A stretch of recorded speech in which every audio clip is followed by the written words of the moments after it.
It's a rainy Sunday morning. Give you a little update on my fence. You saw in my previous vlogs, we had a fire in the backyard, lost my shed and garden tools.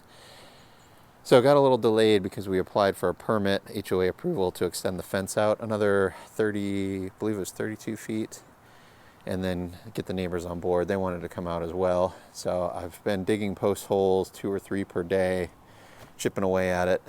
And all I've got left is this last little section, and then I need to build the gate. Save the hardest part for last.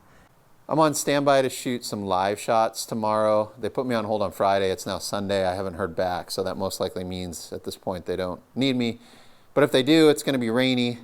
And for the last couple years, I've been running these canvas or sunbrella covers on my cameras. I also want to have them just built on standby, or if it's a walk away at a location like a studio. Years ago, I had a roof leak in the middle of the night at a soundstage. Unfortunately, the cameras were covered and the cover did its job. It was parked on a Fisher dolly right under where the roof leaked overnight and saved the camera. So, little hack, budget hack for you. I know they make purpose-built covers for cameras, but you can use a marine outboard motor cover, various sizes. I think this is for like a 25 horse Yamaha, or any brand, doesn't really matter. You can get these on eBay, among other places. Very affordable. I think this thing was like $20, maybe. I have various sizes. I have a smaller one for like I think it's a little 3 horse Honda that fits over my Sound Devices mixer bag. Earlier this summer, I picked up a fitted rain cover for the FX9, and I have never opened the bag to test fit it. This is my first potential booking in the rain. I'm curious to see if this will fit with all the accessories I have on the camera, specifically the dual battery plate, the OC onboard monitor, and the Electro dual channel receiver, as well as the matte box and shape handle. Okay, success. The last time I had a rain cover on a camera was a Porta-Brace rain slicker, the old blue canvas color, and I was still shooting tape during that era. Actually, I had a green one too that I threw away when I moved. I don't even remember what camera it was for. I thought, I'll never use this. I had it for a decade plus in California and didn't use it once. Now here I am in Texas and I need one. So yeah, good fit. There's this second piece that goes around the lens, and it's big enough for my matte box. Let's get this little elastic strap to fix on the bottom. I think I need to put a little adhesive Velcro on there because this was slipping up. But it is big enough to accommodate the eyebrow. So that's good there. There's a piece I didn't use. That cover down there is to go over the pistol grip. This side panel is to expose the XLR connectors, and that also gives me the opportunity to expose my receiver if I'm not in a downpour. That'll work. I think I could also rework the receiver on the back end by the batteries, and there's a panel here that opens up for the antennas. This is with the shark fin on there with 2 batteries. It fits with, actually there's some extra space back there, and this all opens up for easy battery changes. Viewfinder cover fits with my extension tube, still okay. Side panel here for the operator buttons, plenty of room under to manipulate the lens.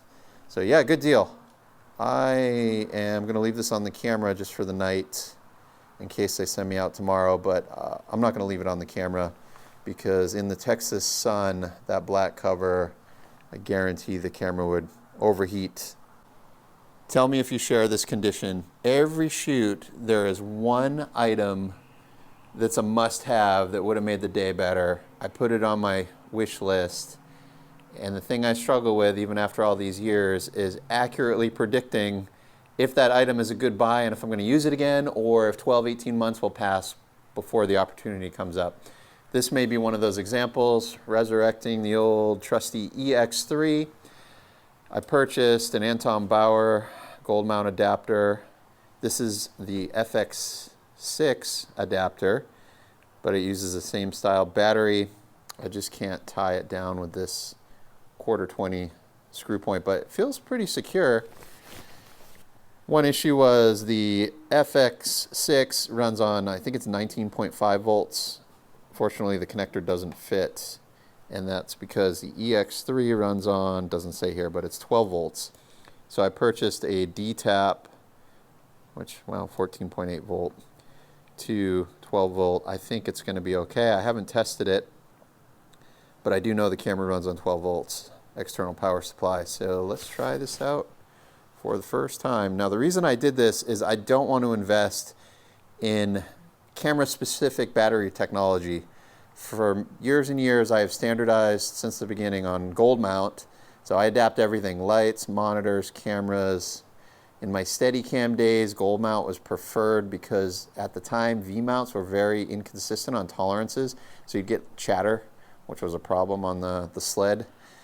And I've just stuck with it. And now I always have gear that overlaps. So there's never a clean breaking point to flip over to V-mount. And I prefer gold mount. But, and I have batteries that outlive camera models. So let's pop this on and see what happens. I may need two hands. All right, I hope it doesn't start smoking. Here we go, powering up.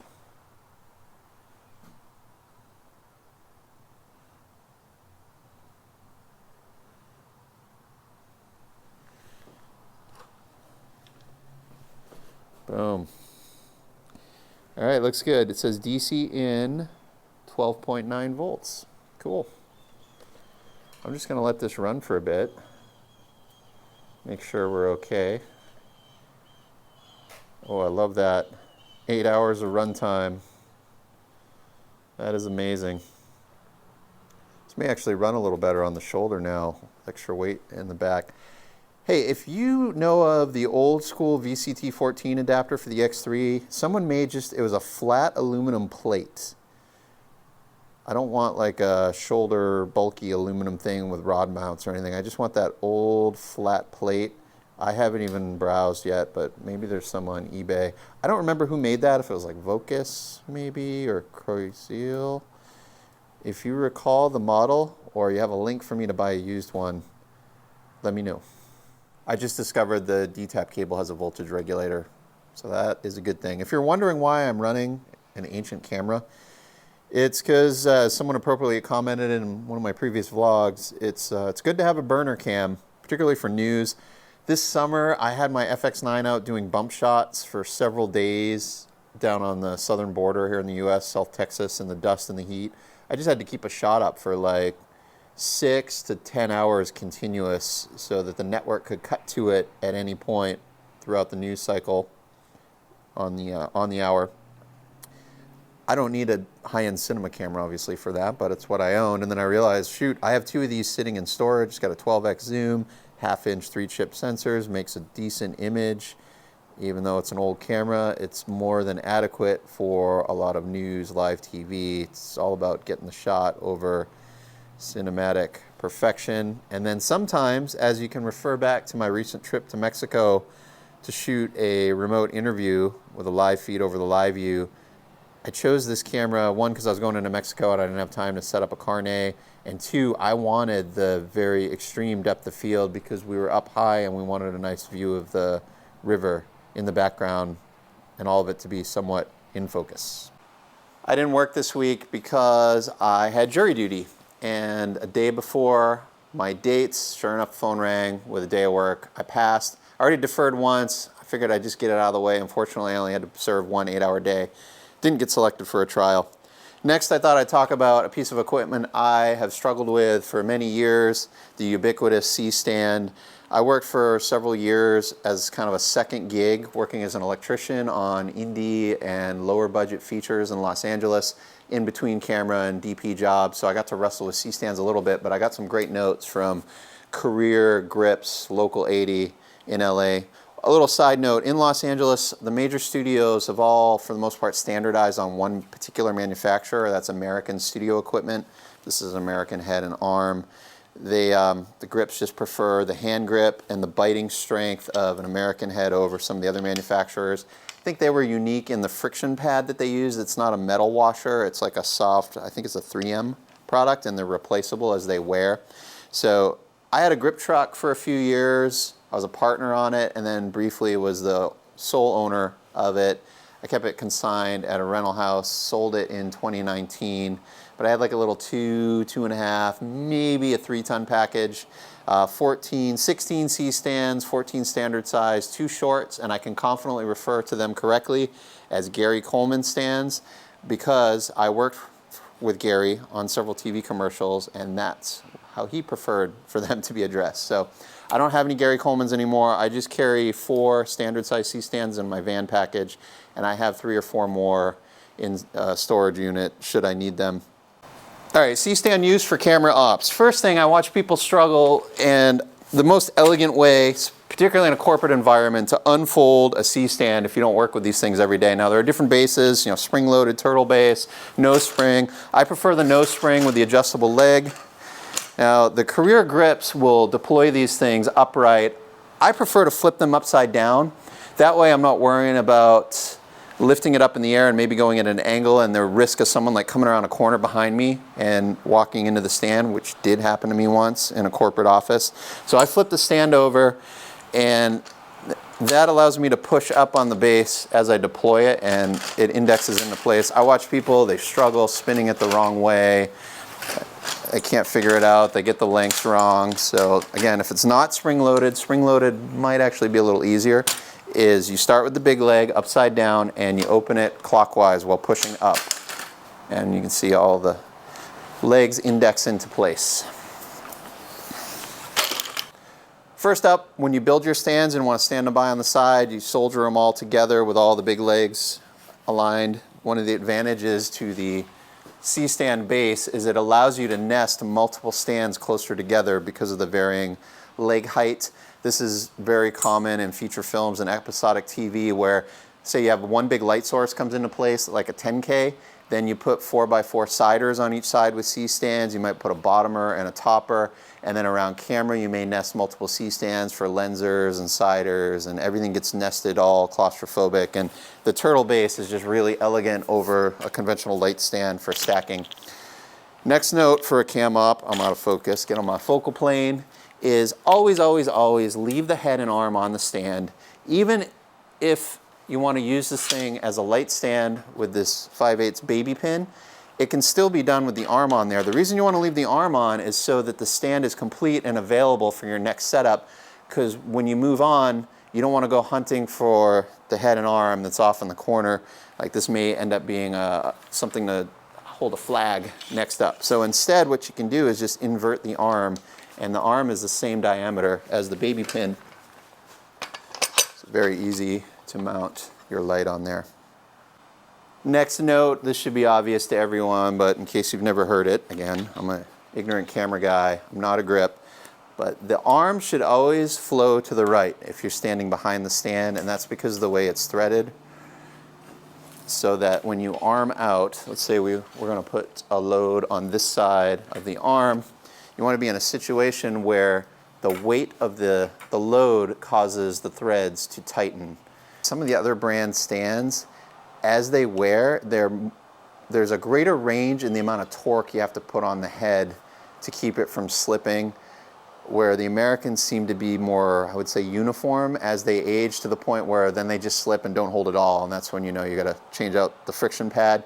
The worst nightmare is when you are working with a package and it's a mix of different vintage and manufacturer stands, so every head and arm requires a different amount of torque to get it in place, and I've seen it over and over. That's when things fall, slip, or you first grip wrenches on it and then the soft-handed camera guy goes over to touch the stand and I'm not strong enough to loosen it. Now let's say you're doing the dangerous arm out menace arm style and it's been wrenched on because it's an old worn out stand and you can't get it free. The hack there is to pull down as you loosen so that that leverage helps to loosen the threads. And the same can be done if you're overloading the arm with a little bit too much weight and you need to send it home. You can pull down on the load side as you spin the head to wrench it into place. Now, if you're watching this and you're a career grip or you're just someone that has better coordination than me and you see me doing something improper, please let me know in the comments below. Share with all of us. This is specifically for other cam ops on small shoots that have to occasionally operate a C-stand. Next up is flag use. I would say the original intended purpose of the C-stand was for flags. Now I have since sold off all of my flags except for I have one remaining 4x1. It's not a flop, it's got a hole in it. It's just, I think it got lost in the shuffle when I was selling off grip gear, and it's been floating in my garage. So the next note, as I mentioned before, is you want your grip heads flowing to the right, but also you want to have the arm placed on the front side of the grip head. You don't want to have this head indexed so that it's on the back side. So now the lower grip head is in the way of the upper grip head. So when you put a flag on there, it can cause it to be angled a bit. Now when you need to set up a flag to cut a shadow, put a lenser to prevent a flare, maybe it's a sider on a grip frame to control light spill, is you want to strive to always keep the arm parallel to the stand whenever possible.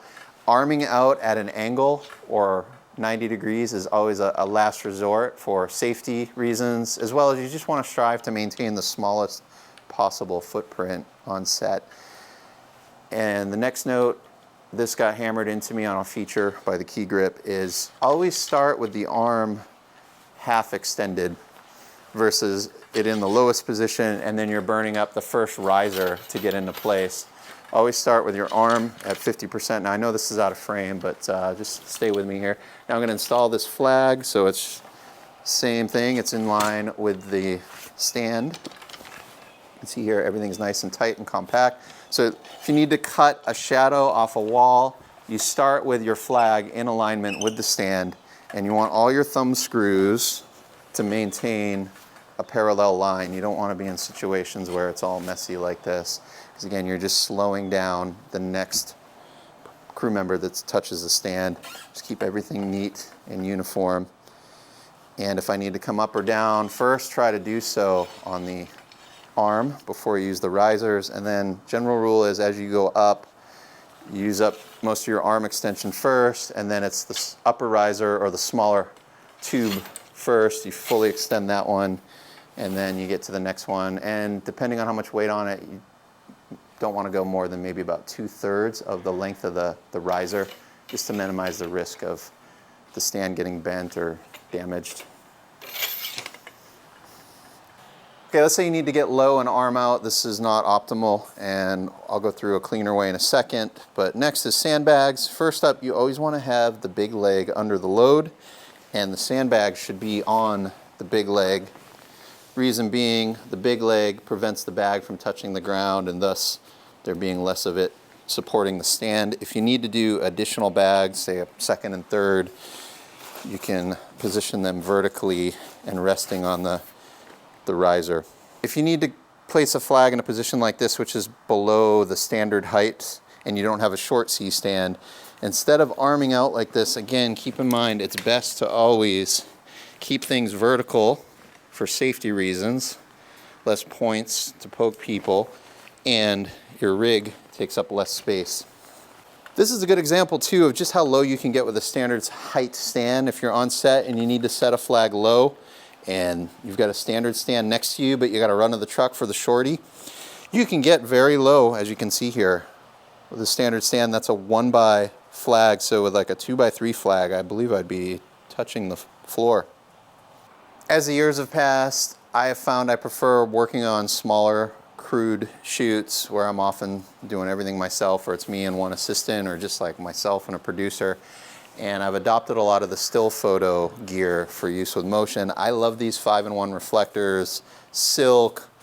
I don't think I've ever used gold, but silver, white solid, white translucent via the silk. I carry various sizes of these things in my truck, and I also love them for airline because I can squish them into a case and basically travel with a grip package. So one of the things I like to do is an overhead for interviews and office environments where there's overhead lighting that I don't have control over, and I don't want the like raccoon eye shadows on my subjects' faces.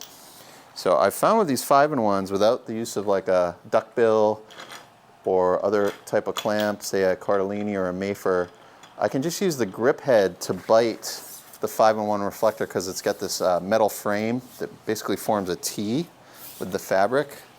So I can loosen the grip head up and fit this into the bigger opening, and it bites in there nice and secure. So I can deploy a quick topper without a bunch of additional grip hardware, and then the stand itself acts as the secondary support resting on the grip head. Now this wouldn't work outdoors in the wind. I wouldn't do this outdoors at all. I'd use two stands. But for indoor interviews, and I'm generally seated, so it's not that high in the air, it just needs to be slightly out of frame, I think this is a great solution. Apologize for the messy background. That's just life running a business out of my garage that also has two vehicles parked in it. Next note is I have found working on other truck packages over the years, particularly if they have different age and brand C-stands mixed together, is that the T-handles relative to the alignment of the big leg will vary. And one thing you can do to optimize equipment is line up all your T-handles. They should be between, if the big leg is at 12 noon, your T-handles should all be at 9, or in this case, looks like I'm at 8 o'clock. They're in line with the smallest leg. Now, if you have turtle-based stands, instead of adjusting this casting, you can simply spin the removable turtle base. But in the case of my non-spring fixed leg, I need to loosen these 3 set screws. I believe they're 3/8 thread, and they've got a female hex pattern. Now, if these are from the factory and haven't been adjusted, they may have permanent thread locker on the thread. So instead of risking stripping the Allen head or breaking your hex tool, you can put a torch on these, just like a plumber's propane or MAP gas torch. You just got to heat it up a little bit to melt that thread locker adhesive, and they'll come free. And then of course, when you reset them, with or without the torch, you want to use some thread locker. This is the low budge medium strength. I recommend not using the permanent, only use blue medium. There are other brands of this that are more expensive, but Harbor Freight here in the States has their own, I think it's the store brand. It's like a couple dollars. I keep tubes of this in my van. I have it here at the house. I do this on my camera plates as well. I have my VCTs permanently or medium strength thread locked to the Sockler bases because I run my cameras on carts clipped in, and then I have one on the tool chest in the van when I'm driving around, and obviously I don't want those plates to shake loose. All right, that's all I got off the top of my head. Let me know in the comments below if you have some additional C-stand operational notes for camera folks. First shoot with the Peak Design compact travel tripod. Really liking the ball head for video. Really quick to frame, reset the horizon, shoot out a bunch of coverage. Well, that's all I got for you this week. Let's continue this discussion in the comments below. Thanks for watching.